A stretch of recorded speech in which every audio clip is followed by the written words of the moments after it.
Janvrin Hayes Dame Biography by Della Dame Edwards. Contributed by D. Dale Allen. Janvrin Hayes Dame. Farmer, colonizer, family man, pioneer. A Family History by Della Dame Edmonds. Submitted by the Janvrin Hayes Dame Organization, April 20th. 1965. This folder contains a photo of Janvrin Hayes Dame. Our grandfather, Janvrin, was born May 9th, 1808, in Farmington, Strafford Company, New Hampshire, a son of Simon and Margaret Hayes Dame. He died December 27, 1885, at Meadow, Millard Company, Utah, and is buried there. He has been described as a man of dignity, handsome in appearance, of medium build, with kindly blue eyes and a pleasant, friendly personality, which won him many friends. He married 1 Sophia Andrews, 1833, probably in Adams Company, near Quincy, Illinois. Married 2 Lucinda Hayes, May 1st, 1848, at Council Bluffs, Iowa. Married 3 Lavina Hayes, sister of Lucinda, 1850, at Salt Lake City, Utah. We find Janvrin on record in 2 New England volumes. One is the History of Dover, New Hampshire, where he is listed with his father's family as Janvrin Hayes Dame B. May 9, 1808, lived in Illinois. D. UNM. The other volume is the John Hayes book, where is mentioned among heirs at law of the estate P.F. Simon Dame, as given November 6, 1849. Here he is listed as Janvrin Dame of California, or parts unknown. The share of each heir was $16.69. As far as we know, Janvrin grew up in Farmington, lived there until a young man, then went west and settled in Hancock Company, Illinois. In the year 1833, age 25, he was married to Sophia Andrews, age 15. She was born April 1st, 1818 in Trumbull Company, Ohio, probably in Hartford Township, daughter of Richard and Sarah and Brockway Andrews. According to the history of Sophia's brother Sardis and the obituary of her sister Pluma, the Andrews family, of which Sophia was the oldest, moved to Illinois from Ohio in April of 1833 and located near Quincy in Adams Company. Here they lived for a year, or until August of 1834, then settled in Fountain Green Township, Hancock County, at the little farming town of La Crosse. Janvrin and Sophia also settled there, probably at the same time that the Andrews family did. Judging from the foregoing, one might assume that they were married near Quincy in Adams County, Illinois, sometime after April 1833. Janvrin was very ambitious and, in time, acquired a fine farm with a large 2-story frame house. He had both maple and apple orchards, raised stock, and farm products. Here 6 children were born to him and Sophia. 1 Fidelia Esther, born December 5, 1835. 2 Laura Elvira, born October 6, 1836. 3 Wesley William, born February 22, 1838. 4 Tamsin Pluma, born January 13, 1841. 5 Margaret Hayes, born February 10, 1842. 6 Simon Richard, born March 1, 1844. The last 2 children died young, and we hear nothing more of them. These good people became converts of the early Mormon missionary labors, being baptized in 1835, and were enthusiastic, devoted followers of the faith of the Latter-day Saints. No doubt, Janvrin was among those who worked on the Nauvoo Temple, for he was a good carpenter and handyman. In 1838, 5 years after his marriage, Janvrin must have gone back to his New Hampshire home on a visit. In the history of his nephew, William Horne Dame, oldest child of his father Jeremiah and Susan Horne Dame, who was born July 1, 1819 in Farmington and was 11 years younger than Janvrin, it states that William left his parental home at the age of 19 years. This would be in 1838. In company with his uncle Janvrin Hayes Dame, he traveled west to Hancock Company, Illinois, where he met Lavina Andrews, sister of Janvrin's wife Sophia, and that soon after they were married. Lavina was born March 1, 1823 in Trumbull Company, Ohio. At marriage, she would be 15 and William 19. They also located in La Crosse and, in 1842, were baptized members of the church. These two families were very close and a great comfort to each other during the years of trial and hardship that followed. In the spring of 1844, persecution raged high against the leaders of the church. Mobs began to gather and commit depredations of all sorts. It was on June 27, 1844, that the prophet Joseph Smith and his brother Hiram were martyred. The Dame families were closely associated with the saints in Nauvoo, as La Crosse was not many miles from there, and were among those whose hearts were wrung with grief and woe at the loss of their beloved leader. In the summer of 1845, the mobs became more bold, committing depredations without number. The saints who lived outside the confines of Nauvoo were annoyed, abused, insulted, and maltreated. People began to move into Nauvoo as the mobs grew more unruly, for houses and barns were burned and the awful scenes of rapine and pillage of Far West and Jackson were repeated with redoubled violence. It was at this time that President Young sent out the word to prepare once more to take up the march and flee into the wilderness. That next winter was spent by most of the saints receiving their blessings in the house of God, as between December 10, 1845 and February 7, 1846 endowments were performed in the temple.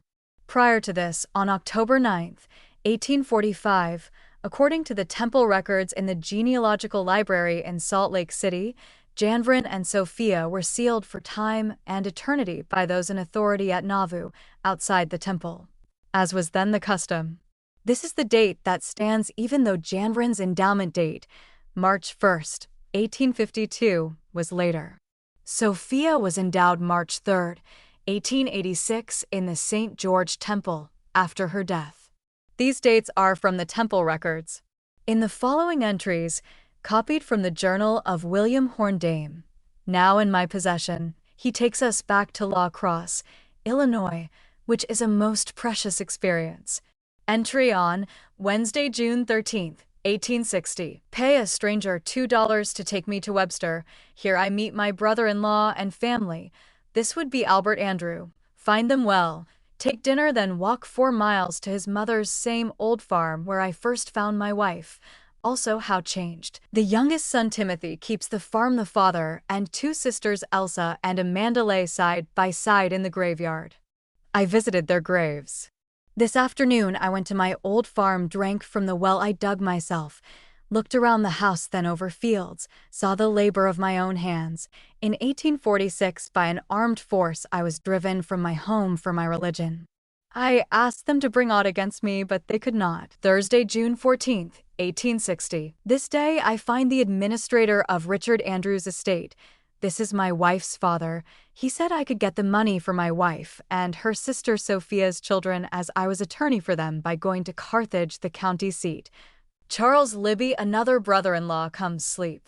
This night I dream I put my pocket handkerchief on a table and a stranger put some money in it, so I took it up. Friday 15th, 1860. Timothy takes me to Carthage to find the officers of court. The judge thought my papers were not quite full, as one paper I had not, but the administrator gave me the full 2 shares. My wife's share $159.44, Sophia's children $159.44 to $258.44 CTS. Cash, a note for $60 said note I changed for Albert Andrew note. I spread my handkerchief and took the money. From each share I take $9.44 CDS for expenses. The rest I am responsible for to heirs. Buy a coat, pay $1.50, go back to Mother Andrews again. Here I learn she has been married again. Saturday 16th, 1860. Start on foot for La Harpe to see Sardis Andrew and family. Wife's brother find them well. On a farm he is paid $40 per acre for. Her Uncle Jesse's old farm. Pay $2 for a pair of shoes. Evening Timothy and family comes.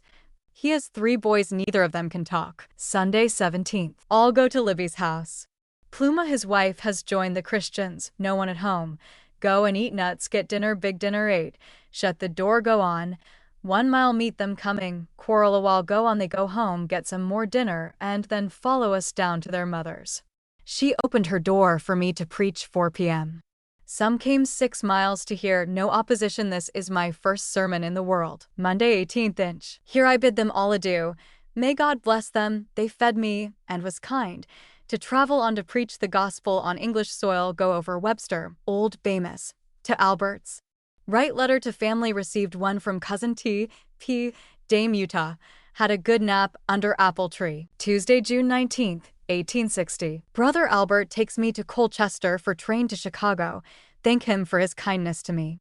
I have had a good visit with all my wife's relatives. A number of them were once saints, had not faith to gather.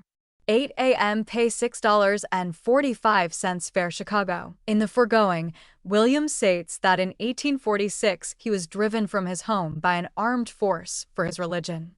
It is likely, also, that Janvrin and family were also driven from their home at that same time. These courageous people, at a great sacrifice, gave up all they had worked for in life and held dear to cast their lot with the Mormons, not knowing what their fate might be. They left their fine, prosperous farms, their homes, orchards, everything except what they were able to take with them. As they bid a tearful farewell to their friends and loved ones, it was indeed a day of sorrow, especially for the Andrews family, who feared they would never see their children again. According to church history, it was on February 4th, 1846 that the first wagon crossed the Mississippi River. On February 6th, Bishop George Miller ferried the stream, and from then on the ferries were busy night and day, taking the saints across. Later, it became so cold that the river froze and they crossed on the ice. Brigham Young left February 15th for Sugar Creek, 9 miles from the Mississippi, where he started organizing companies, for the Saint were now leaving Nauvoo by the hundreds and were widely spread. By the first part of March, the first companies left Sugar Creek headed west. They traveled 150 miles to Garden Grove, then 35 miles to Mount Pisgah, where they stopped to plant crops for the saints who were to follow. Some remained to care for the crops, and the rest moved on. They passed through Council Bluffs, Iowa, and on June 14, 1846, having traveled some 400 miles, arrives at the Missouri River. Before going further, I might say that in 1933 I was given some Dame family histories by Lovina Farrer Bennett and Mabel McBride Tate, which contained information handed down to them by the pioneers, Fidelia Dame Farrer, mother of Lovina, and William Horn Dame, who raised Mabel. While these histories are quite brief with few details and cover only the period up to the time they arrived in the Salt Lake Valley, they have served as a guide and have been very helpful. It appears that the Dame families must have joined the saints in Nauvoo early in 1846, for one of the histories tells of the never-to-be-forgotten experience of their crossing the river in rudely constructed rafts and of their suffering from the bitter cold. However, it also states that after this ordeal, they traveled more comfortably than some, as they were well equipped with wagons, horses, oxen, and several cows that supplied them with milk and butter. Also, poultry and food supplies, as well as clothing, bedding, furniture, and other household articles. In contrast, there were those who were driven from their homes with only the clothes on their backs, while others were ill, starving, and scantily dressed, with little protection from the cold. The misery and suffering of the saints were truly deplorable. The Dame families, along with hundreds of other saints, made their way across the wild prairies, arriving at the Missouri River perhaps with the first companies in mid-June 1846. The family history also tells us that soon after their arrival at He River, Res Young called for volunteers to go rescue the Miller and Emmett Company on the Missouri River at a place in Nebraska called Camp Ponca. Janvrin's wife Sophia and their infant daughter Sarah Elsa both died there. At this point, I became so obsessed with a desire to learn more in regards to the lives of our dames during that period that I began doing research on Miller and Emmett. This led me from one pioneer journal to another of persons who were implicated with these men, some having also wintered at Camp Ponca. In addition, I went through numerous church records, and what you are now about to read is a brief summary of my research. We learn from church history that both Bishop George Miller and James Emmett were, in the early days of the church, prominent and faithful disciples of the prophet Joseph, especially Bishop Miller. After the death of Joseph, they were unable to accept Brigham Young as their leader and resented taking orders from him. Thus, they became dissatisfied and began seeking power for themselves, which resulted in their eventual apostasy from the church. From the account of William D. Karcher, who was a member of the Emmett Company, we learn that prior to the death of prophet Joseph, he, the prophet, organized a group to go to the Missouri River at the Bluffs and plant crops preparatory to the church moving westward. Brother James Emmett was put in charge of these people who at the time were on Bear Creek, about 10 miles from Nauvoo. This mission was to be kept a secret, for if it became known, others would want to go. It appears with the prophet gone, the desire for power took possession of Emmett. Through his deceit and treachery, he managed to lure this group up the Iowa River and on over to Fort Vermilion, a French trading post in South Dakota, near the Missouri River. They left Bear Creek in September of 44 and arrived at Fort Vermilion in the spring of 45. President Young was greatly concerned about the welfare of this company, which was in a deplorable condition because of the tyrannical reign of Emmett, who had almost starved many of them to death. On March 26, 1846, shortly after the Mormons had vacated Nauvoo, President Young sent John L. Butler and James Cummings to Fort Vermilion to bring the Emmett Company to the Bluffs. Luckily, Emmett was absent when Butler and Cummings arrived, and thus they were able to accomplish their mission without protest from him. Emmett was furious on learning that his company had left, but soon followed them to the Bluffs, where he was stripped of his kingdom. He and his group were made a part of the George Miller Company. George Miller has been described as a man of indomitable energy, self-confidence, self-reliance, with a courage that could not be denied, and one who knew not the meaning of the word can't. On Friday, August 9, 1844, he, along with Bishop Whitney, was voted as a trustee in trust of the affairs of the church and acted as such. Miller headed one of the companies during the exodus from Nauvoo in February 1846, and his was the second wagon to cross the Mississippi. He was first to leave Sugar Creek and kept going on ahead, much to the irritation of President Young. Bishop Miller states in his journal that he arrived at the Missouri River June 13, 1846, along with Brigham Young, Heber C. Kimball, Willard Richards, P.P. and Orson Pratt, and others. That the ferry boat was launched on the 29th and that he and a few others crossed over on July 6th. Members of the Emmett Company, on their arrival at the Bluffs, went down into Missouri to replenish their much-depleted supplies. When they returned, they were told to join the Miller Company. Thus, we have the Miller and Emmett Company, with Bishop George Miller in command. We also learn from Miller's journal that he, with his enlarged company, left the Missouri River on July 9th and arrived on the 18th at the Pawnee Mission Station in Nebraska. This Pawnee village, Pawnee Lou Mission, and just plain Pawnee. It was located about 130 miles from the Bluffs, on the bank of the Loup Fork River, where it branches out of the Platte River. Now, about the time of the arrival of the Mormons at the Missouri River, the Sioux Indians, while the Pawnee Indians were on their summer hunt, had plundered, sacked, and burned the Pawnee Station. The missionaries and farmers were the only ones there at the time, and some of them had been killed. When Miller was about 20 miles from the village, he was met by some of the men from there, who told him that if he would take them and their effects to Bellevue, below the Bluffs, that they would pay him with the standing crops of wheat, oats, corn, and garden vegetables that they were leaving. Miller unloaded his wagons and reloaded them with the missionaries and their effects, leaving for Bellevue on the 22nd. While the teams were gone, he harvested the crops ready to move on when they returned. He had 52 wagons. This food was certainly an answer to their prayers at this time, as there was no way of getting this type of food. The weather was hot and dry, and this company was badly in need of supplies of all kinds. I feel that the following account by Mrs. Emily Noble Davis, who was born at Ponca, Nebraska, is most significant as it ties in so well with that part of the Dame history pertaining to the Miller and Emmett Company. A company, headed by Bishop George Miller, members of the Emmett family and others generally known as the Miller and Emmett Company, determined to reach the Rocky Mountains in advance of the general body. Accordingly, they set out for the West that summer. They either left without permission from the leaders or in the absence of President Young. For soon after he became greatly concerned over the fact that they were only partially outfitted for so long a journey, and he was determined to outfit a party to follow them and either bring them back or replenish their supplies. The relief party overtook the company at Pawnee Village in Nebraska.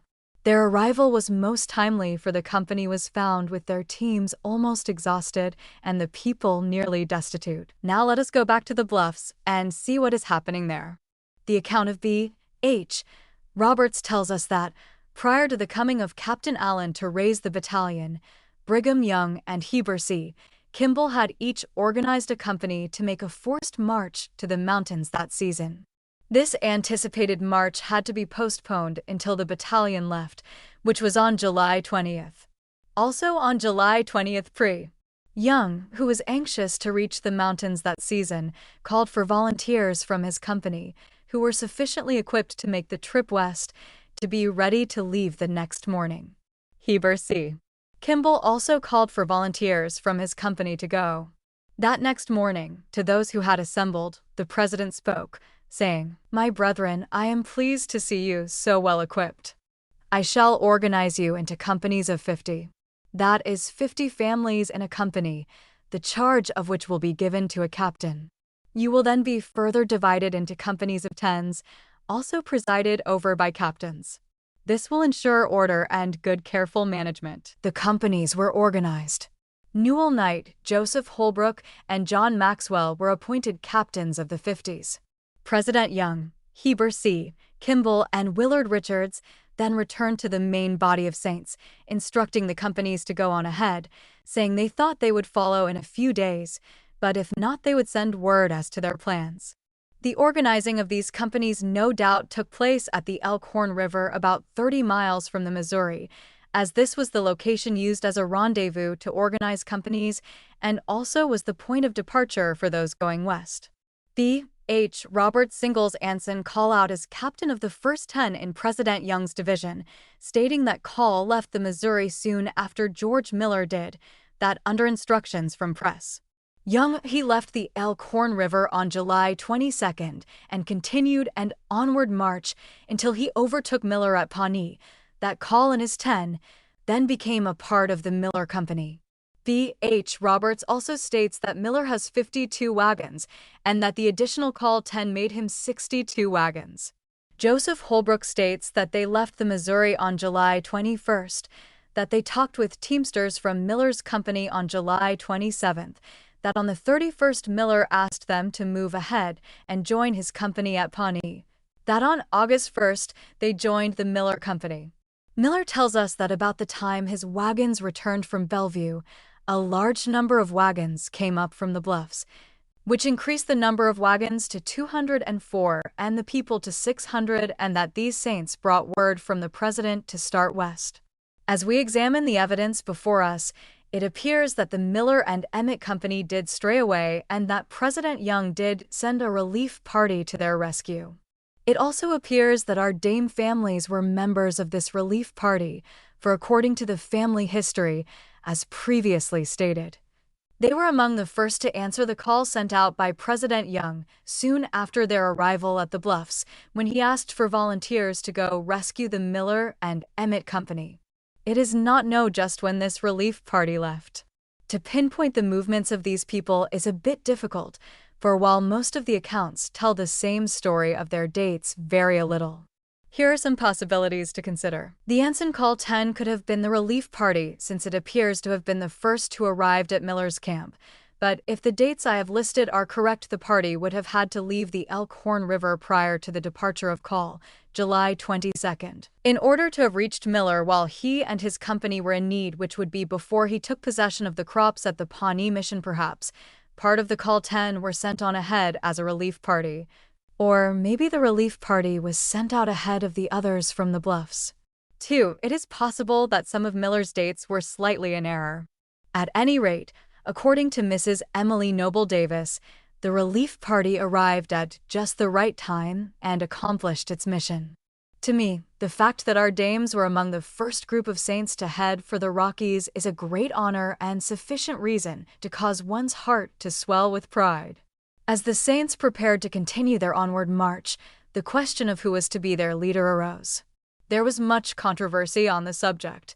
Finally, Newell Knight and John Kay were sent back to lay the problem before President Young. On August 7th, they returned with a letter from the president advising the saints not to try to reach the mountains as the season was too far advanced, but for part of them to prepare to winter at Grand Island and the other part to remain where they were. The president also put Bishop George Miller in charge of the entire group, directing him to organize a high council of 12 and to preside over them in all of their deliberations, both spiritual and temporal. Newell Knight, Joseph Holbrook, and John Maxwell were chosen to head the 12. About this time, 8 Ponca Indians arrived on the scene on being Chief White Eagle. They were very friendly, and on learning of the plan to winter at Grand Island, which was on the South Platte, Chief White Eagle advised against it, saying that when the Pawnees returned and found the white man pasturing his cattle on their range, they would be angry and kill all of the cattle. He then invited the company to go to his village on the Running Water River, where he said water, feed for their cattle, and game could be found in abundance. He also said that it was only 3 or 4 sleeps away. The saints had been at Pawnee about 2 weeks and were anxious to get settled for the winter. After some deliberation, it was decided to accept the chief's invitation, many feeling that it was an answer to their prayer. It was also decided that part of the company should remain at Pawnee. On August 13th, those going to Ponca, led by the Indians, took the trail north, and on August 23rd, after 10 sleeps instead of 3 or 4, arrived at the Ponca Indian village, where they found everything just as the chief had promised. The weather being extremely hot made those 10 days under a burning August sun seem an endless trial, which they had not anticipated. This trip, of course, could have been made in 3 of 4 sleeps on swift Indian ponies, but not with the long string of wagons and a vast herd of cattle, as was the case. When this caravan approached the village, the Indian, in great surprise and excitement, came out to meet them, running and riding in every direction. Never had they seen such a sight. The whites, their clothing, etc., was to them a great curiosity.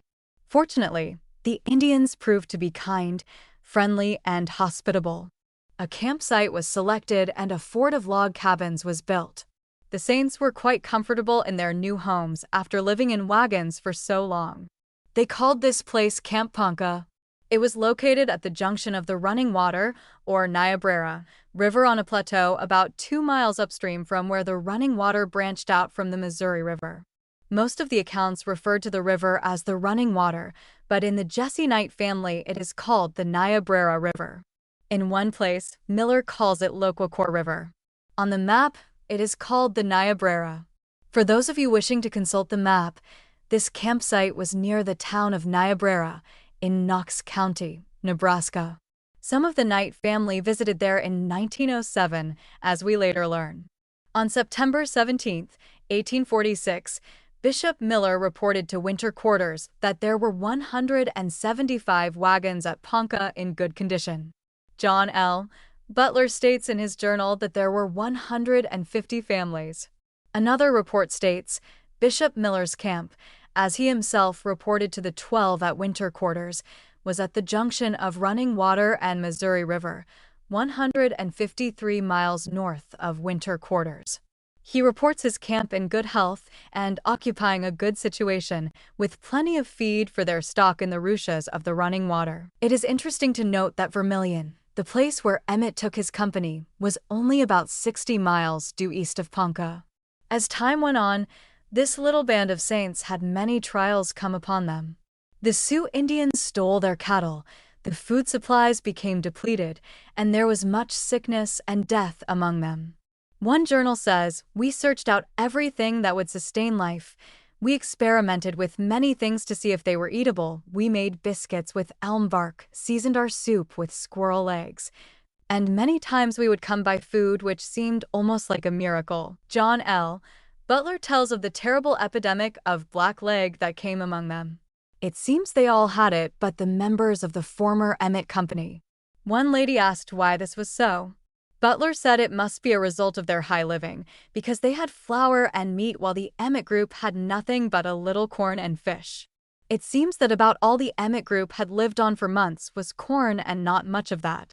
There are many sad tales to be told pertaining to the saints at Ponca, but the one pertaining to our dames is sad indeed, for on the evening of January 31st, 1847, the shadow of death hovered over the little camp, as the grim hand of the reaper stretched out, taking the life of Janvrin's beloved wife Sophia Andrews' dame.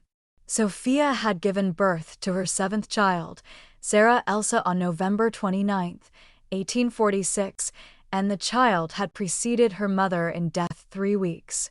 Janvrin fashioned a rude coffin from 15 pieces of lumber taken from his wagon boxes and on February 2, 1847, laid his wife to rest in that little Niobrara graveyard at Ponca, Nebraska.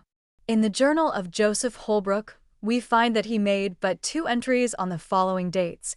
January 31st, 1847, Mrs. Dame died this evening, and February 2nd, we buried Mrs. Dame today.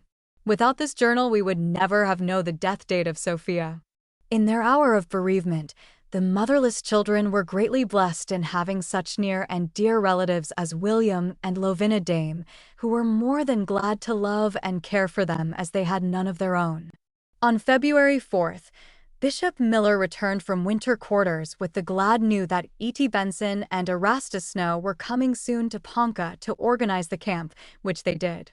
On their return to winter quarters, they reported that the camp was organized and that it consisted of 396 souls, 98 being men. On April 1st, the saints left Camp Ponca. Newell Knight had also passed away in January at Ponca. His widow, Lydia, tells of the sorrow in their hearts as they bid farewell to the loved ones who had gone to rest and of the cold, hard, tedious journey back to winter quarters. Most of the saints settled at a place designated by President Young, 2 miles from winter quarters, called Camp Ponca after the first Camp Ponca. They planted crops and lived there for a year. No doubt our dames settled here and obediently raised crops. Those who were equipped for the journey went west with Brigham Young. What of Miller and Emmett? From Miller's journal, I quote, "President Young wrote for me to come and bring Emmett, as he also, in Joseph Smith's lifetime, had been organized into the Council of the 50 Princes of the Kingdom. It was 180 miles on foot to winter quarters from Ponca. I had just got back and didn't feel like making the trip, but went anyway. President Young wanted me to bring my family and take my place with Bishop Whitney. I confess I was broken down in spirit on account of the usurpation of these arrogant apostles and their oppressive measures. I decided I would not go with them any more but take my family and wait until the true shepherd comes to lead his flock." This letter from President Young was no doubt written soon after he returned to Ponca February 4th. Miller just couldn't see eye to eye with President Young. He wanted to take the saints to Texas instead of Utah and, while at Ponca, had ideas of going west from there instead of going back to winter quarters. He made the break with President Young on April 2nd. Miller then left winter quarters and finally went to Texas, where he died a few years later, a broken, unhappy man. Of James Emmett, Miller had this to say: "The excellence of this man Emmett as a skillful hunter and pioneer cannot be too highly spoken. He was perhaps never excelled even by the renowned Daniel Boone." Emmett also left and, I believe, went to California. Both he and Miller lost their membership in the church. Now that Miller and Emmett are disposed of, we can get back to our dames. Early in the spring of 1848, the Indians became so troublesome that both winter quarters and Camp Ponca were vacated. The saints moved across the river to Canesville, Iowa, near Council Bluffs. Those who could not go west remained there. On the 1st of May, 1848, Janvrin was married to Lucinda Hayes, he age 40 and she age 18, at Council Bluffs. Orson Hyde, who ran the Frontier Guardian there. Lucinda was born December 26, 1829, in West Buffalo Township, Union County, Pennsylvania, daughter of Ezra and Catherine Cotterman Hayes. President Young, who had now returned from the Great Salt Lake Valley, called for all of those who were sufficiently equipped to make the journey west to prepare to leave. At last, the time had come to go. Companies were organized, and there was much excitement. On May 6, 1848, 22 wagons of the Brigham Young Company left. President Young followed on the 26th of the month. It was at this time that our Dame families, with their wagons and supplies in order, joined the ranks and with a prayer in their hearts started the long trek westward. Church records show that they crossed the plains in the 1st Division, or Brigham Young Company, so their wagons were numbered among the 22 listed above. They arrived in the Great Salt Lake Valley in September 1848, finding only a fort and a few houses with dirt roofs and floors. Things were very discouraging. At times, they were tired almost beyond endurance, but those brave, courageous pioneers were assiduous in their efforts to build homes and help settle this barren wilderness, which was infested with hostile Indians who gave them much trouble. In the face of all the odds, their faith never wavered, for they knew that God would open up the way for them to accomplish what He had sent them to do. Janvrin and Lucinda's first child, Liza, was born February 20th, 1849, at Salt Lake City. In the spring of 1850, Janvrin married Lavina Hayes, the older sister of Lucinda, at Salt Lake City. He aged 42, she aged 23. Lavina was born December 3, 1826, at West Buffalo Township, Union Company, Pennsylvania, daughter of Ezra and Catherine Cotterman Hayes. In 1850, Colonel William H. Dame, as he later became, was called by Brigham Young to go to Iron County and help settle and survey that section of the country. Needless to say, it was a sad parting when William and Lavina took their leave, for the bonds of love had become deeply rooted in their hearts during these past years. According to William's journal, they left December 6, 1850. A few days later, he received word that Janvrin's daughter Laura Elvira, age 14, had passed away. She died December 6, 1850, in Salt Lake City and was buried there. This was another great sorrow for Janvrin to bear. William had Laura Elvira sealed to him as wife October 2, 1857, in the Endowment House in Salt Lake, with President Young officiating. The William H. Dames settled in Iron County, where they spent the rest of their lives. Both did at Paraguna, one of the towns Colonel Dame settled. Colonel Dame had a colorful life and was a prominent figure in early church history. Janvrin and family lived in Farmington, Davis County, for a short time. Here Lavina's first child, Marianne, was born December 14, 1850. On December 23, 1851, Lucinda gave birth to another daughter, Laura Ellen, in Ogden, Weber County, where the family also lived. It is also reported that they lived in Sessions, now Bountiful, so they must have kept on the move.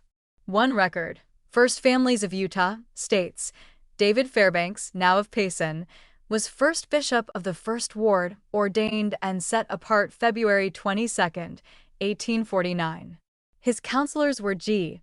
Dame, which no doubt is Janvrin, and a brother Henry. In June of 1852, Grandfather Janvrin was called by Brigham Young to go to Fillmore, a new town in Millard County, and help strengthen it against the Indians.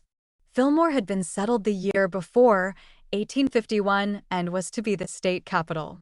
Janvrin's daughter Lucinda Dame Young tells that her father owned 160 acres of land in Salt Lake, which he sold before going to Fillmore. The Dame family's first home in Fillmore was a dugout inside the fort, where they lived until grandfather built a 2-story house against the north wall of the fort. The house was located in about the center of the wall. It had a lookout tower on top for the purpose of sighting any enemy, particularly Indians, who were very troublesome. Janvrin acted as a guard and, having a nice friendly way about him, also acted as an interpreter and peacemaker when dealing with these savage redskins. He helped to build the fort and later helped to enlarge it. This became necessary because the Saints were coming in so fast, and also those working on the State House moved their shanties inside the fort because of Indian depredations. On March 31st, 1854, Lavina's second child, Sophia, was born. On April 8th, 1854, Lucinda had Janvrin Hayes Jr., her third. Father were born in Fillmore. In 1855, the grasshoppers were so bad that food became scarce, and more land had to be made ready for planting. Janvrin owned three-handed plow, which he had invented with the help of Isaiah Huntsman. It was used to make the first canal at the sink. Also, in 1855, he deeded all of his property to the church and joined the United Order. Some of the saints were unwilling to share. Dissatisfaction arose, and it was abandoned.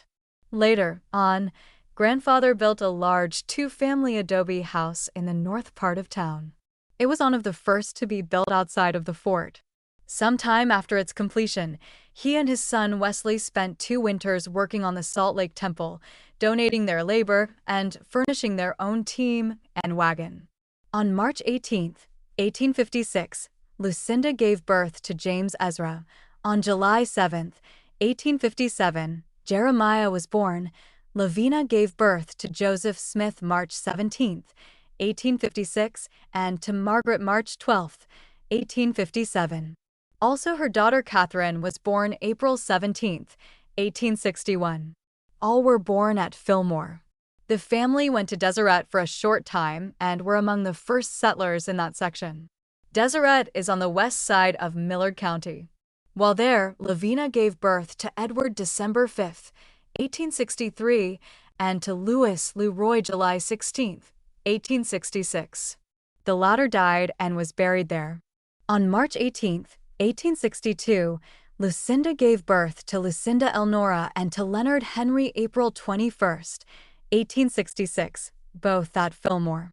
Lavina's last child, Lavina, was born September 5, 1868, at Fillmore, after they returned from Deseret. Grandfather was a family man. He loved his children and spent his life working for them and the church. No task was too great in making his family comfortable and happy, whether crossing the plains in a wagon, in a log cabin, or in a dugout.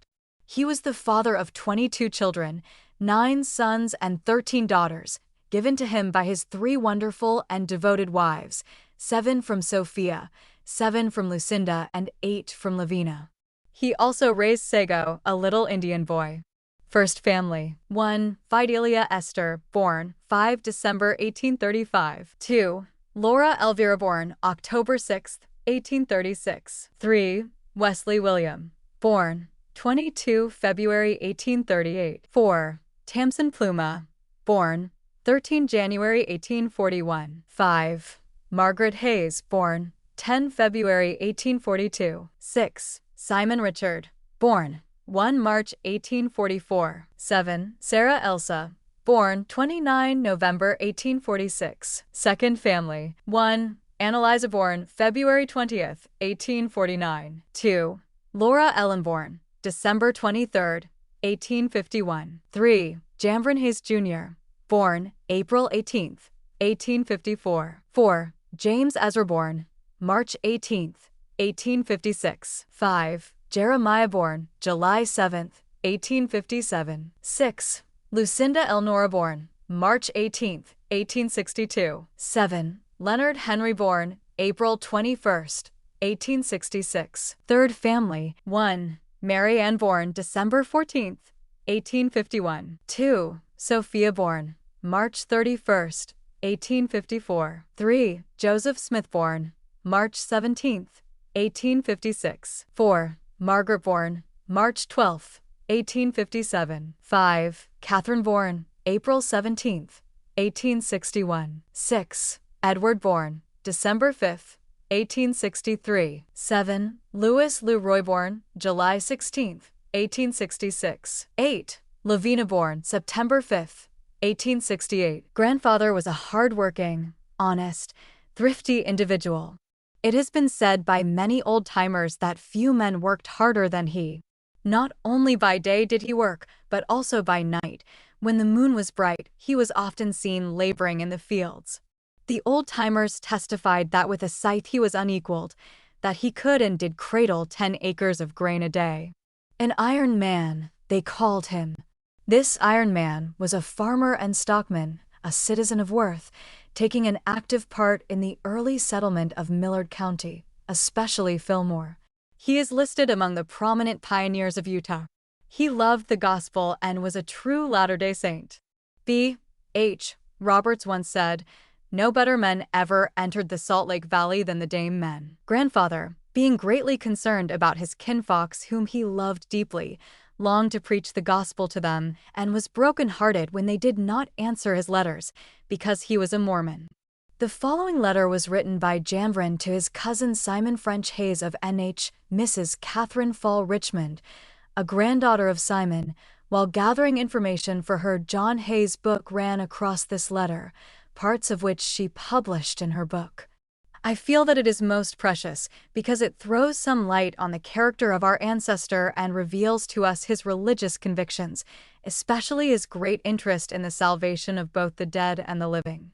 Fillmore City, Utah, January 7, 1857. Dear cousin, I take this opportunity to inform you of my health and deep prosperity in this mountain country, of which I have no reason to complain, and I hope these few lines will find you enjoying the blessings of heaven as well as I and my little flock.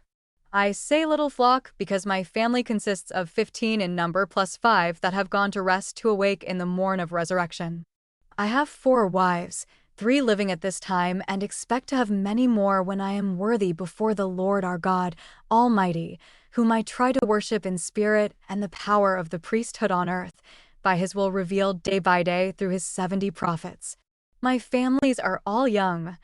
I have 5 little boys, 1 young Indian. The balance of my little flock are all females and under 7 years old, except 3 wives and a girl 15.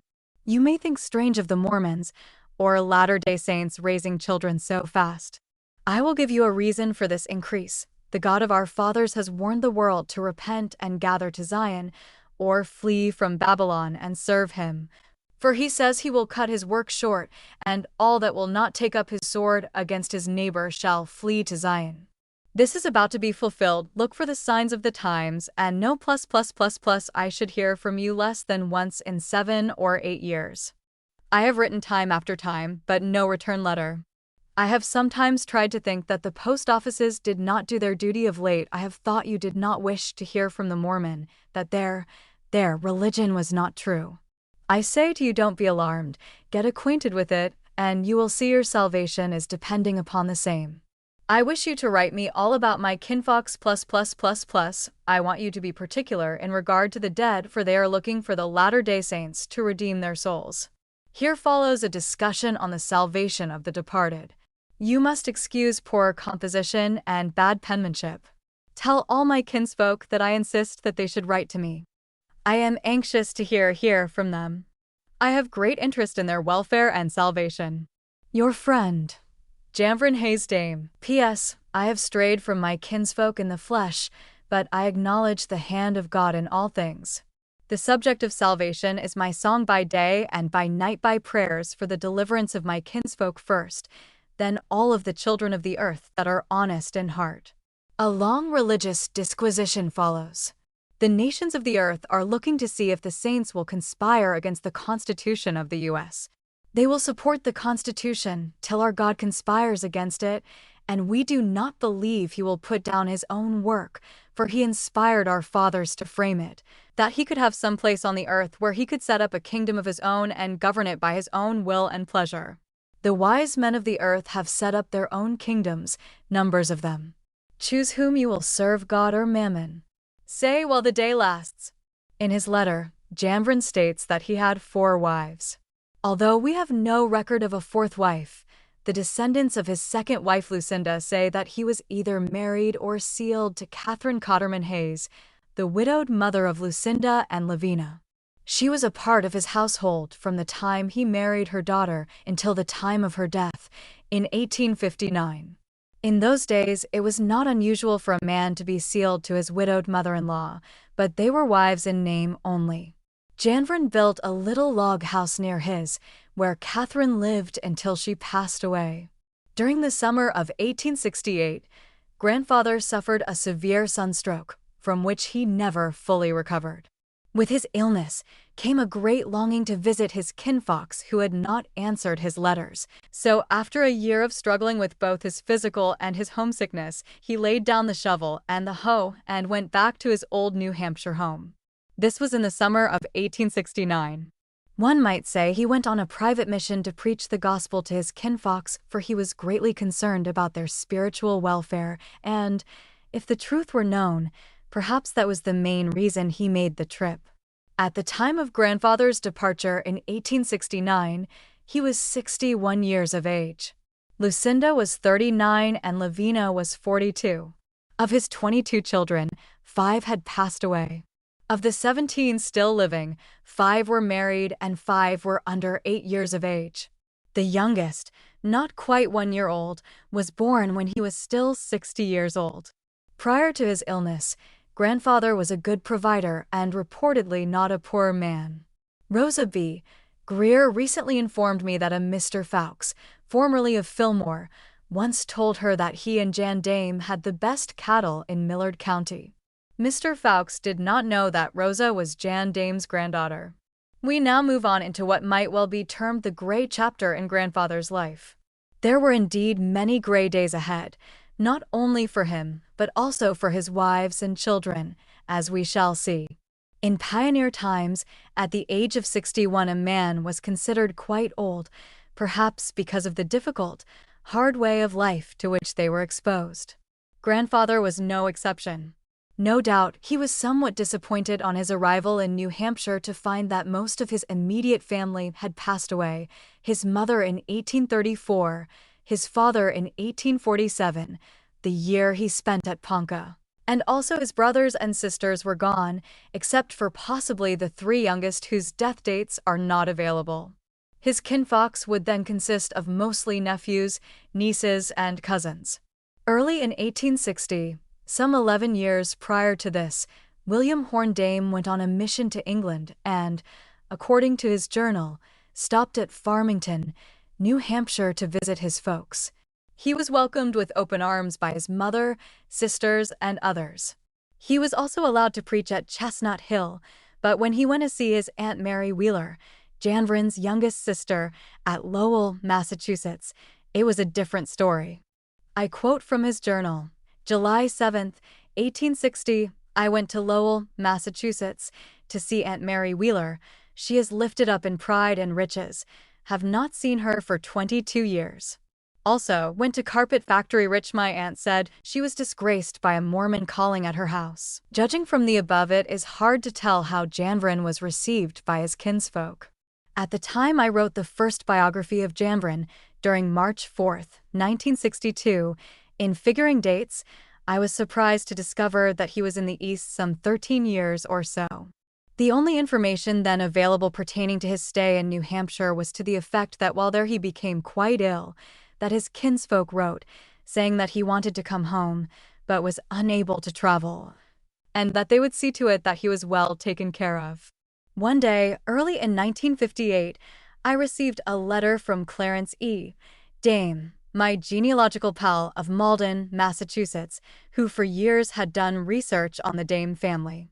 In his letter he said, "It has taken me 20 years to make up my mind to tell you that your grandfather Janvrin Hayes Dame was put in the New Hampshire State Hospital at Concord as a religious bigot." He then went on to say that a nephew of Janvrin's, back in 1936, had told him this.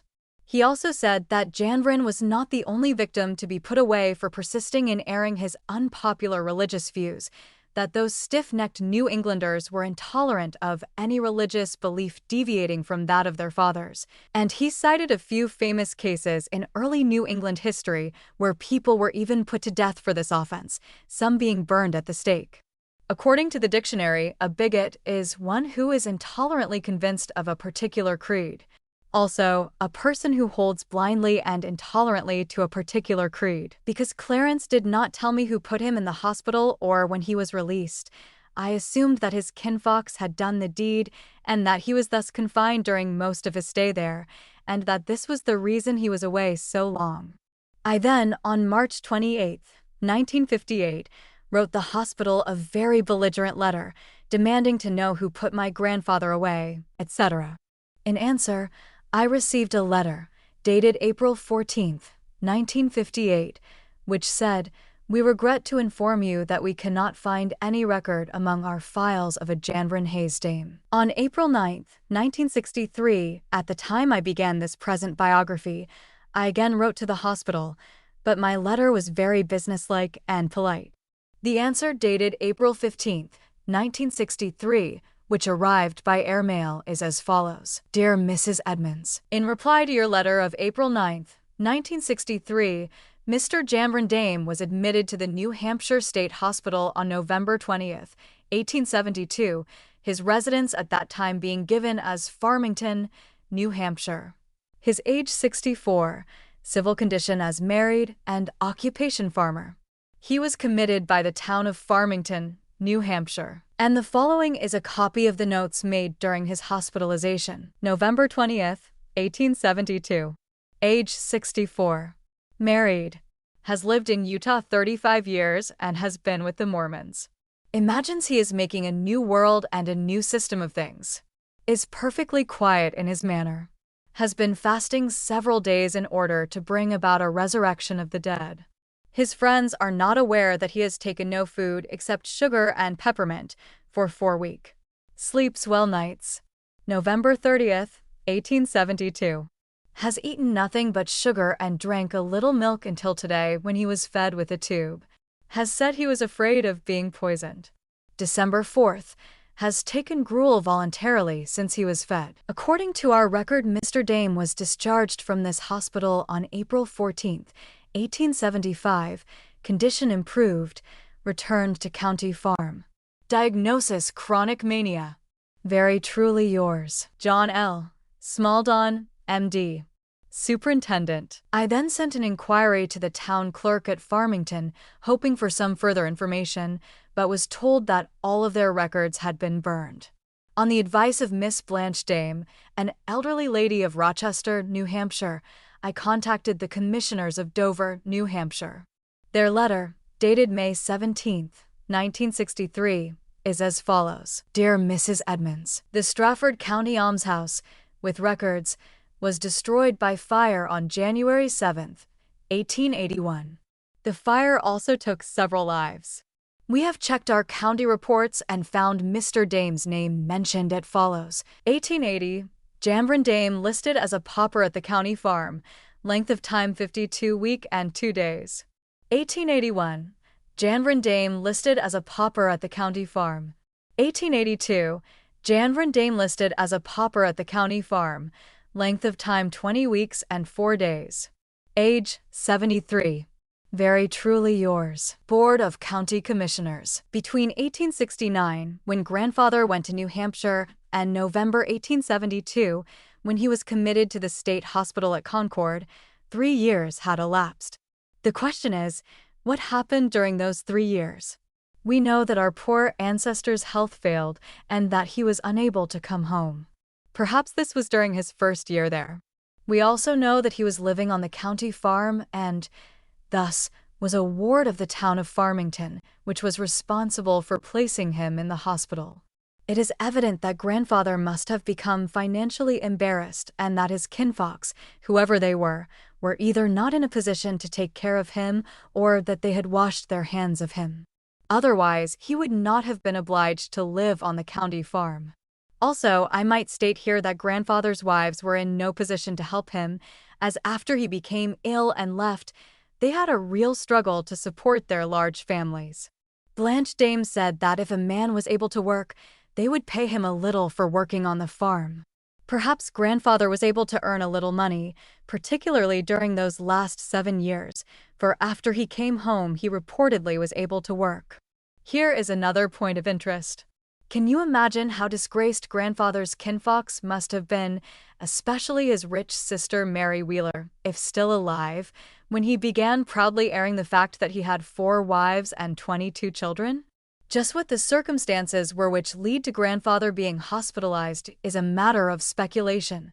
But if the message contained in his letter is a true sample of his religious convictions and of his great love and concern for the spiritual welfare and salvation of his kinfolks, both the living and the dead, and also of his persistence in their behalf, there is little doubt that when the opportunity finally presented itself, that grandfather did vigorously, fervently, and with all his soul preach the gospel in its fullness, not only to his kinfolks, but also to the other natives there.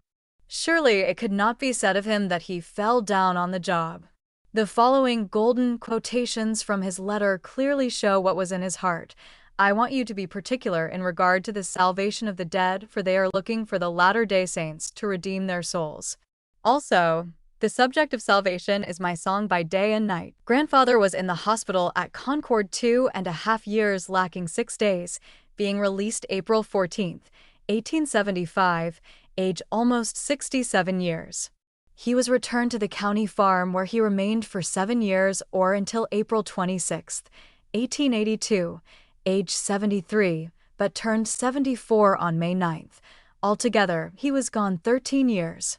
At the request of the Dame family, I have, to the best of my ability and knowledge, written up this great chapter in grandfather's life. In doing so, I would not want to leave the impression that there was anything wrong with his mind, but since he did suffer that severe sunstroke before going east and was quite ill, we have to face the fact that as a result of the stroke his mind could have been temporarily or otherwise affected to some degree. I only mention this possibility because we do have his hospital record to consider, which could or could not mean that his mind was affected.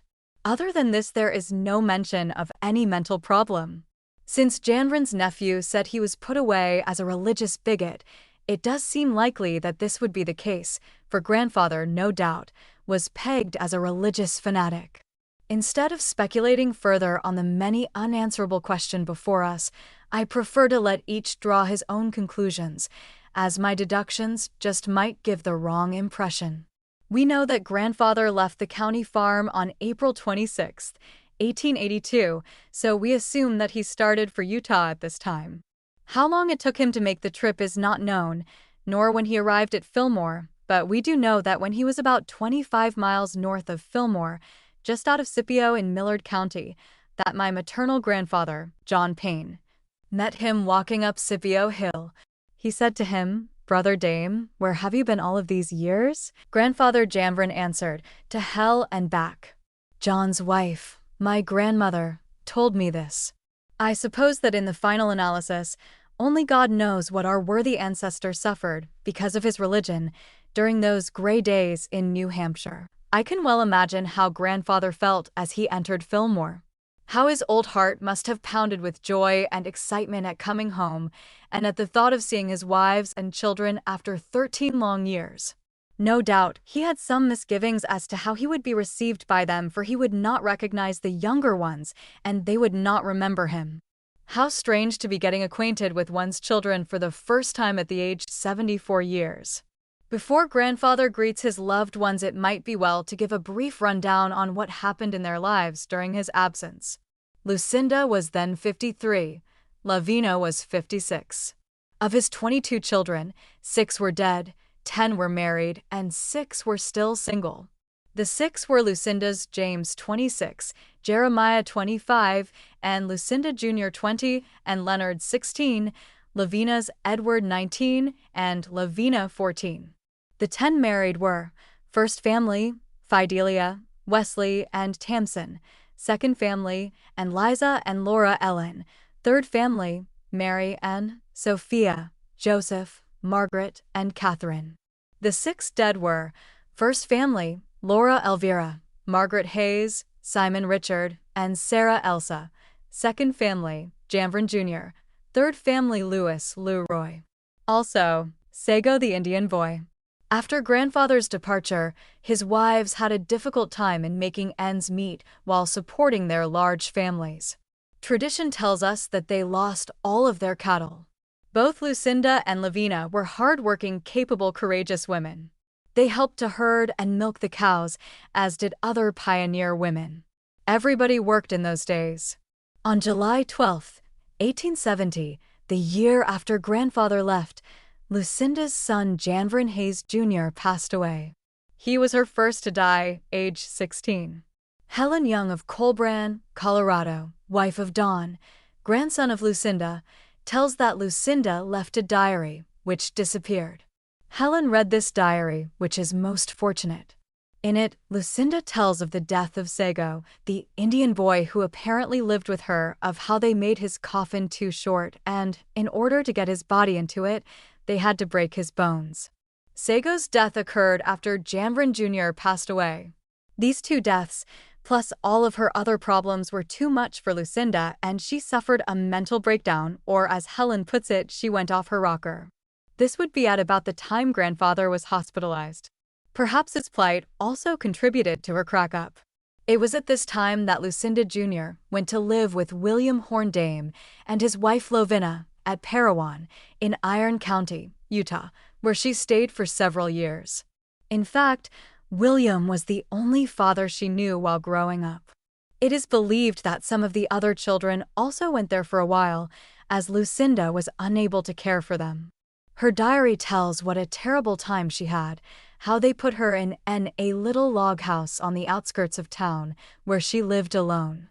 By about 1879, Lucinda must have recovered from her illness, for at this time her daughter and Liza became mentally ill. Lucinda reportedly helped care for Liza and her 6 young children along with her own for several years, or until 1886, when the family went to Colorado. She really had her hands full with such a load. This was the status of Lucinda and her family when grandfather arrived. It might be said of Lucinda that she was a well-known skilled pioneer, herb doctor, and was loved for her labors among the sick. What of Lavina and her family?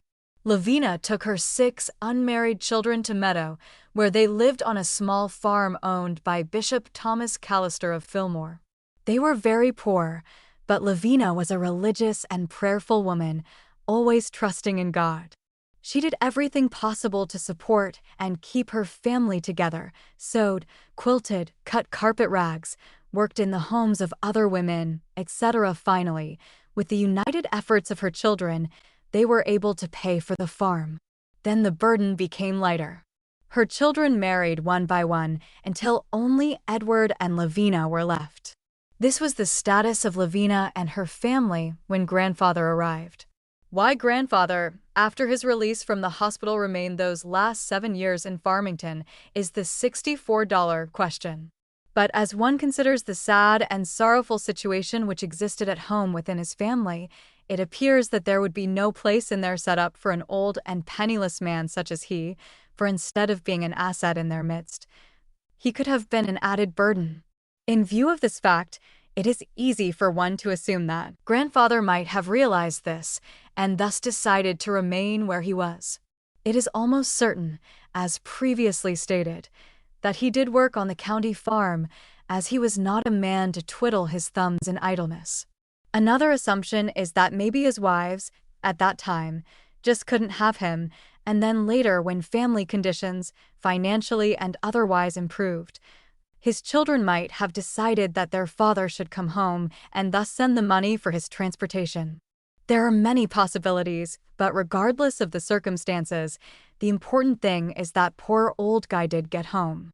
On his arrival, he went to Meadow, a town about 8 miles south of Fillmore, where he lived with Lavina and their 2 children, Edward and Lavina. Perhaps, because of Lucinda's complicated situation, Lavina invited him to make his home with her. I can imagine the happiness which grandfather must have experienced in again being near the church, its members, and his loved ones.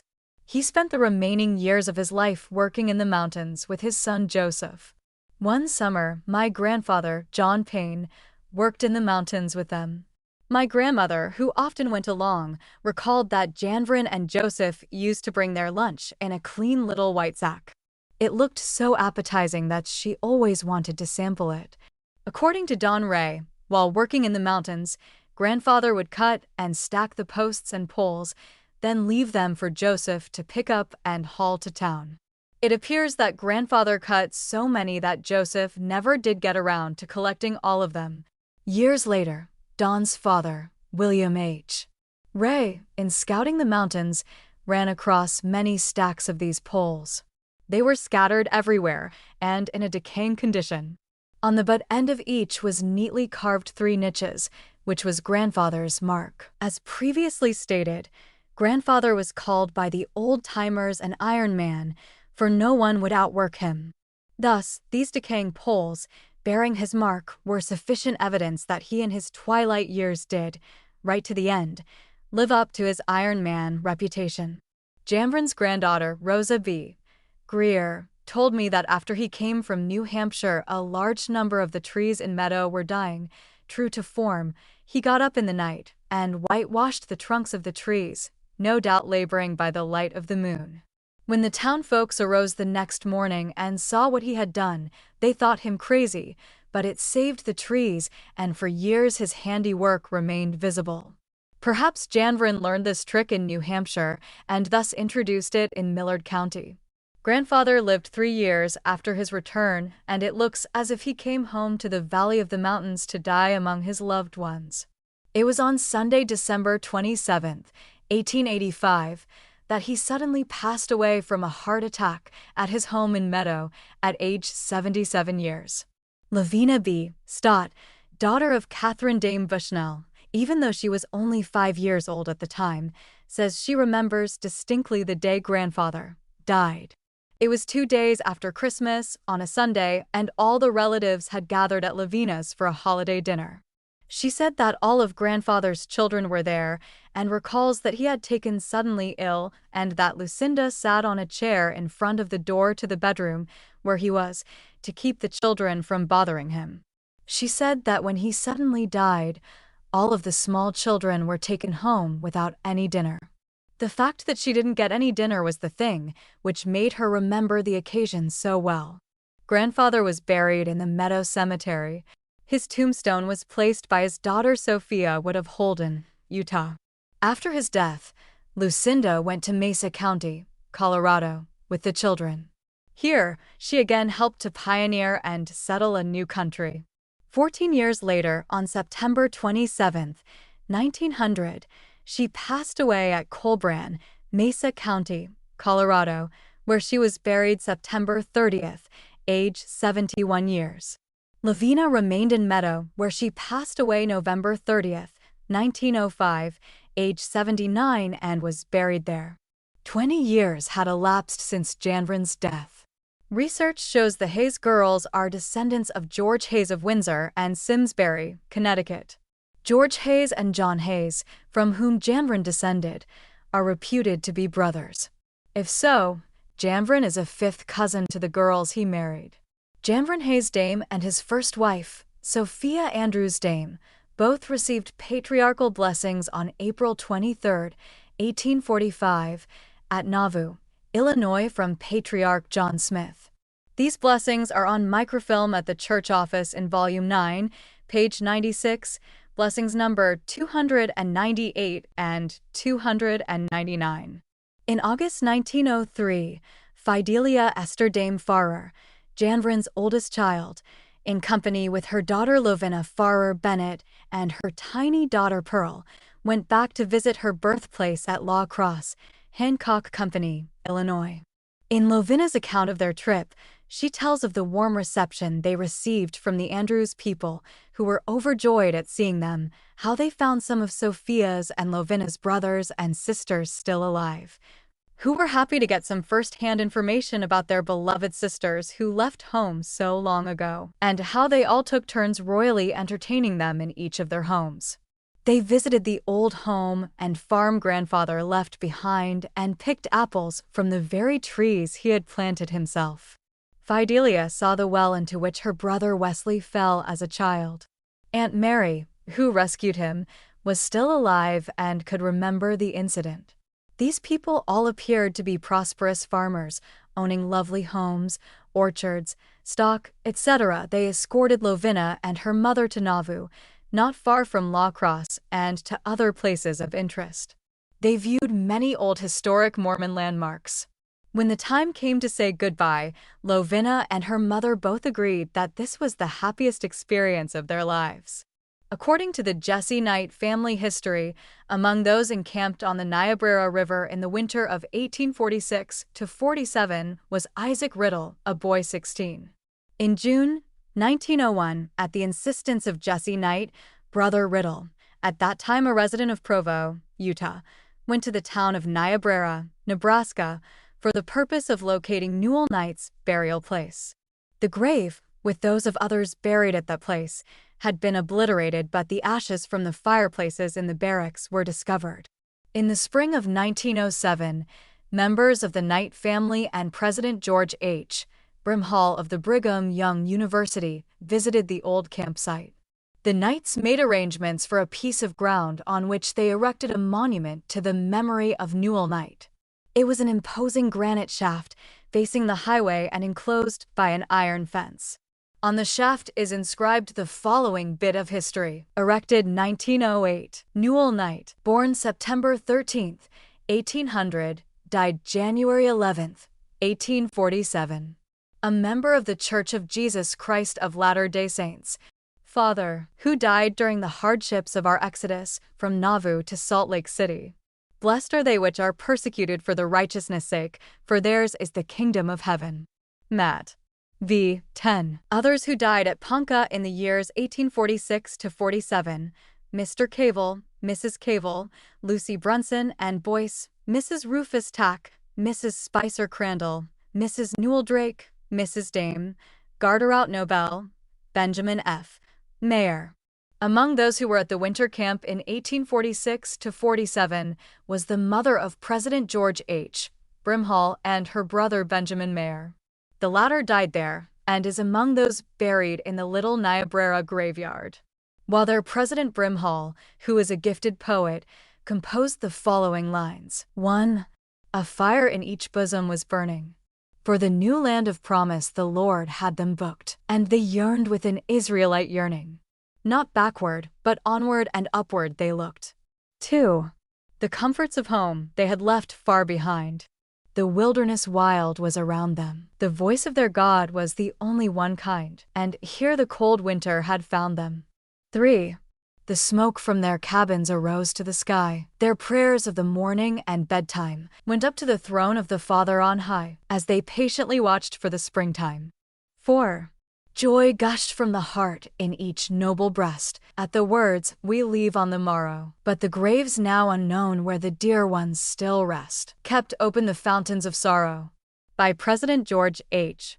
Brimhall, June, 1907. Since the life of Sophia Andrews Dame was cut short, there is little else to be written about her. However, there is an organized history of her among the Andrews records, which is mostly a duplicate of what we have here, except that her ancestry is more complete. Sophia's pedigree back to the first in America is Andrews line, Sophia, 7, Richard, 6, Nehemiah, 5, Nehemiah, 4, Samuel, 3, Thomas, 2, William, 1. Brockway line, Sophia, 7, Sarah, 6, Moses, 5, Edward, 4, Samuel, 3, Woolston, 2, Woolston, 1. There are histories available elsewhere on the sister, Lucinda and Lavina Hayes Dame. Their pedigree back is Hazeline Lucinda, 6, Ezra, 5, Joseph, 4, George, 3, George, 2, George, 1. Cotterman line Lavina, 5, Catherine, 4, Conrad, 3, David, 2, Jacob, 1. Janvrin's pedigree back is Dame line, Janvrin, 7, Simon, 6, Jabez, 5, Richard, 4, D.A., John, 3, Serged, John, 2, D.A., John, 1. Hayes line, Janvrin, 6, Margaret, 5, Ichabod, 4, Ichabod, 3, Ichabod, 2, John, 1. In conclusion, I wish to express my appreciation for the privilege which has been mine in writing this biography of Grandfather Janvrin. It has been a most fascinating, inspiring, and rewarding experience. Many hours of research and preparation have gone into it. I sincerely hope that its contents will meet with the approval of you, his descendants, and that in reading it, you will receive the same thrill and satisfaction which I did in preparing it for you. Although our grandfather has been gone some 80 years, his influence still remains.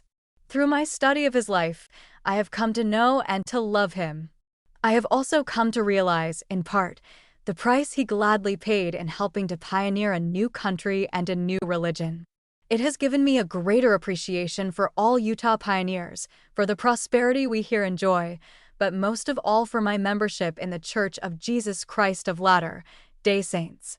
And now, as I lay my pen aside, in pride and humility, I reverently thank out God for Janvrin Hayes Dame.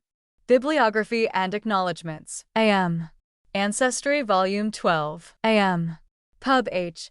Volumes 92 to 65. Church Chronology. By Andrew Jensen. Church Records of Fillmore. Comprehensive History of the Church. V.1. 3-8. By B.H. Roberts. Family Records of Janvrin's Descendants. Fillmore City Records. History of Dover, New Hampshire by John Scales. History of Sardis Andrews. History of the Church, Volume 4. By Whitney. Jesse Knight Family, by J. William Knight. John Hayes of Dover, New Hampshire, by Catherine F. Richmond. Libby's Dictionary. Lydia Knight's History. Milestones of Millard County. New England Historical Publications, by Clarence E. Dame. New England, Volume 65. Obituary of Pluma Andrews Libby. Pioneer Journals of Joseph Holbrook, John L.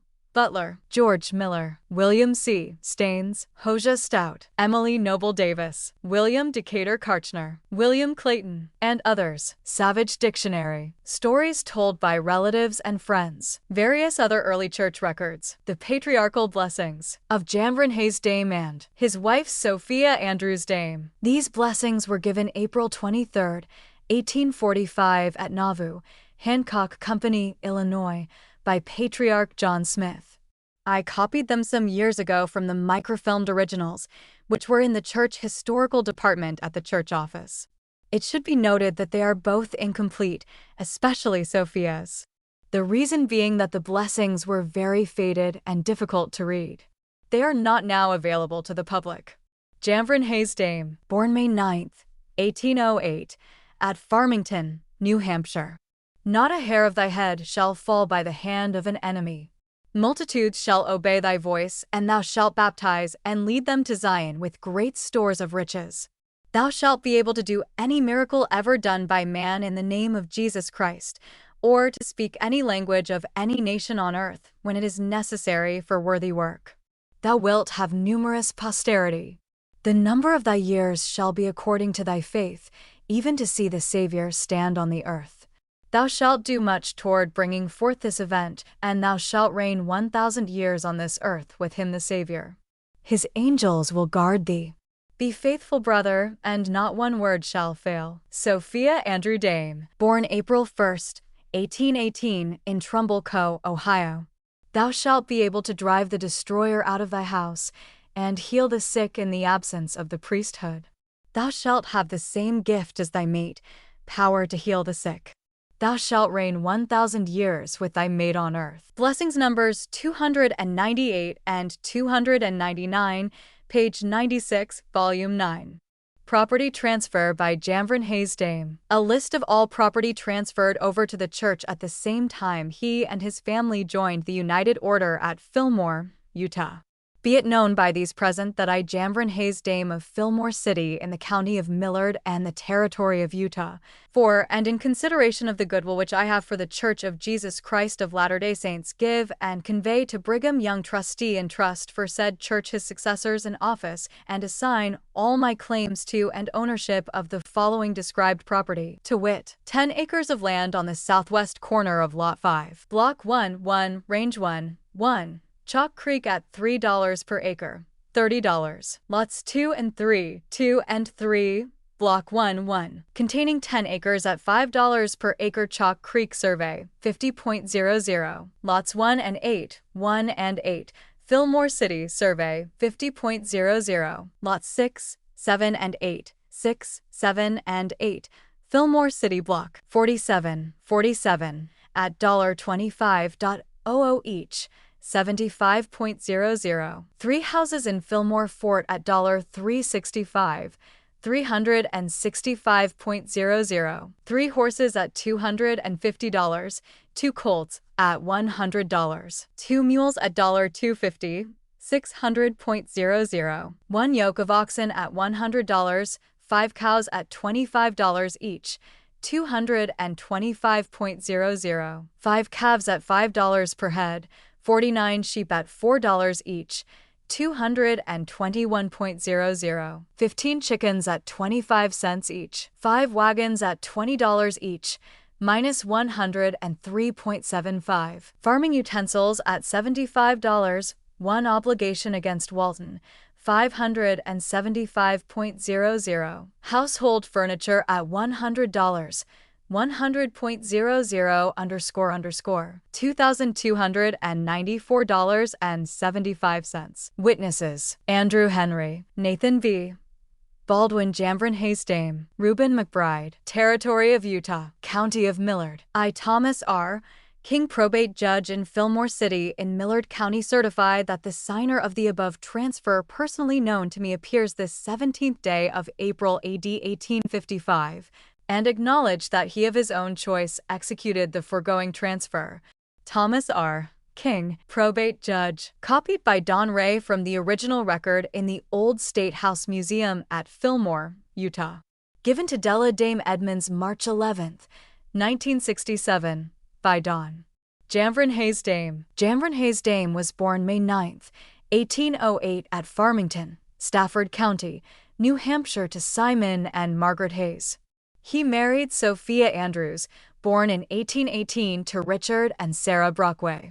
They were married in Hancock County, Illinois in 1833 and had 7 children: Fidelia Esther, Laura Elvira, Wesley William, Tamsin Pluma, Margaret Hayes, Simon Richard, and Sarah Elsie. Sophia died in Winter Quarter, en route to Utah. Her name is listed with the dead on a monument erected tot air honor by Reed Smoot. Janvrin and children arrived in Utah in 1848. He had married a second wife at Council Bluffs, Lucinda Hayes. To them were born 8 children: Aim Liza, Ellen, Janvrin H., James Ezra, Jeremiah, Lucinda Elvira, and Leonard Henry. He married his third wife, Lavina Hayes, Lucinda's sister, in Salt Lake City in 1850. Children of this union were Mary and Sophia, Joseph, Margaret, Catherine, Edward, Louis, Leroy, and Nina. They were called from Salt Lake City to help settle Millard County in 1854. The family home was in Fillmore. Later, Janvrin and son Wesley went back to Salt Lake to work on the temple. Janvrin was a farmer and stock raiser, a man of great strength and courage. He was champion grain cradler of the county and could cradle 10 acres of grain in one day. He was very proud of his strength. He died at Meadow in 1885 and was buried in Meadow Cemetery. His son Edward was a well-known cattle rancher for many years near Fillmore. He died in 1939. Edward Dame, 1939. Obituary: Edward Dame, 75, of 652 Pugsley Street, a native of Utah, died Wednesday at 1:30 p.m. of natural causes after an extended illness. Mr. Dame was born in Fillmore, Utah in 1864, a son of William H. and Lavina Hayes Dame. He was a well-known cattle rancher for many years near Fillmore, but came to Salt Lake City 25 years ago and had made his home here ever since. Mr. Dame had been ill for some time at his home, where he lived alone, and neighbors called for police assistance Wednesday when he became worse.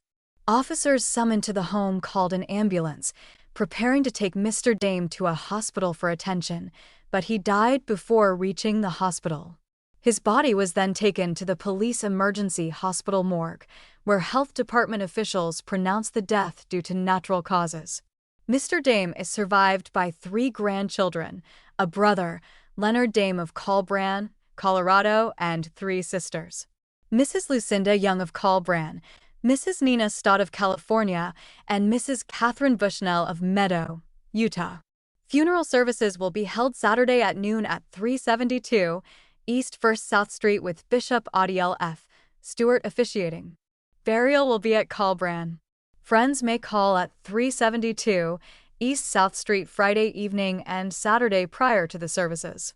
Biography provided by daughter of the Utah Pioneers, Fillmore, Utah, Territorial State House Museum.